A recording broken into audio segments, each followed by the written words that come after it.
এই গল্পের শুরুতেই আমরা দেখতে পাই একটি ছেলে গভীর রাতে সাইকেল চালিয়ে কোথাও একটা যাচ্ছে। আর কেউ নয়, আমাদের সবার ফেভারিট কিম তাeyong ভি।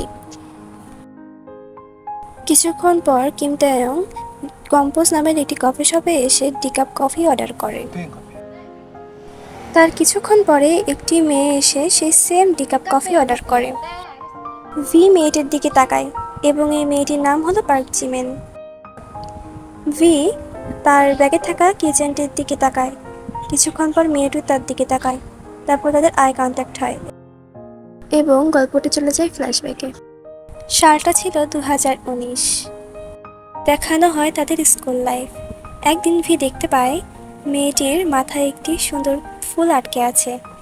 ভি সেটাকে সরালে মেয়েটি টের পেয়ে পেছনে তাকায় এবং এখান থেকেই তাদের প্রথম দেখা হয়। এরপর একসময় ভি বাস্কেটবল খেলছিল এবং খেলার সময় সে আবারও সেই পার্ক জিমিনকে দেখতে পায়। এরপর ক্লাসরুমে বসে ভি তার নোটবুকে হ্যালো লিখে তাকে দেখায় এবং এভাবে তাদের প্রথম সাক্ষাৎ হয়। তারপর তাদের দুজনকে একসাথে পানিশমেন্ট দেওয়া হয় এবং তারপর তারা আরও ভালো ফ্রেন্ডশিপে পরিণত হয়। তারা একসাথে স্কুল থেকে বাসায় ফেরে, এমনকি মেয়েটির ব্যাগ ভি ক্যারি করে। তাদের মাঝে সম্পর্কটা অনেক সুন্দর হতে থাকে। একদিন ভি আর পার্ক জিমিন গল্প করছিল এবং ভি তাকে একটি ছোট্ট কিউট টেডি বিয়ারের কিচেন গিফট করে, যেটা আমরা মুভির শুরুতে মেয়েটির ব্যাগে দেখেছিলাম এবং সে এখন এটাকে যত্ন করে রেখে দিয়েছে।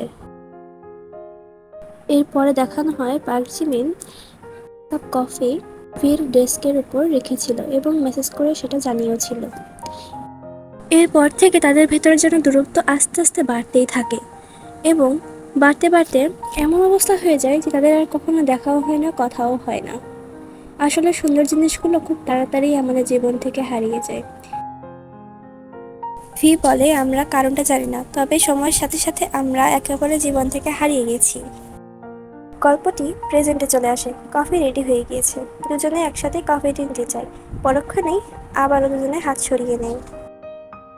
তারপর ভি কফিতে এক চুমুক দিয়ে আমাদেরকে বলে, এই কফিটা এখনো ঠিক আগের মতোই আছে। সেই রাতের কফিটার প্রভাবটা যেন অস্বাভাবিকভাবে অনেকক্ষণ স্থায়ী ছিল, কোনো কিছুই আর বাকি নেই। কিন্তু এখনও সেই একই জায়গায় আমি দাঁড়িয়ে আছি। এখনও আমি সেই পুরনো স্মৃতিতেই থমকে আছি। আর এখানেই শেষ হয়ে যায় আমাদের এই সুন্দর ড্রামাটি। তোমাদের কাছে কেমন লাগলো অবশ্যই কমেন্টে জানাবে। আর এটা ছিল আমার চ্যানেলের প্রথম একটি ভিডিও। আর তোমাদের পছন্দের জানা যদি কোনো মুভি থাকে তাহলে আমাকে বলো, আমি এক্সপ্লেন করার চেষ্টা করব।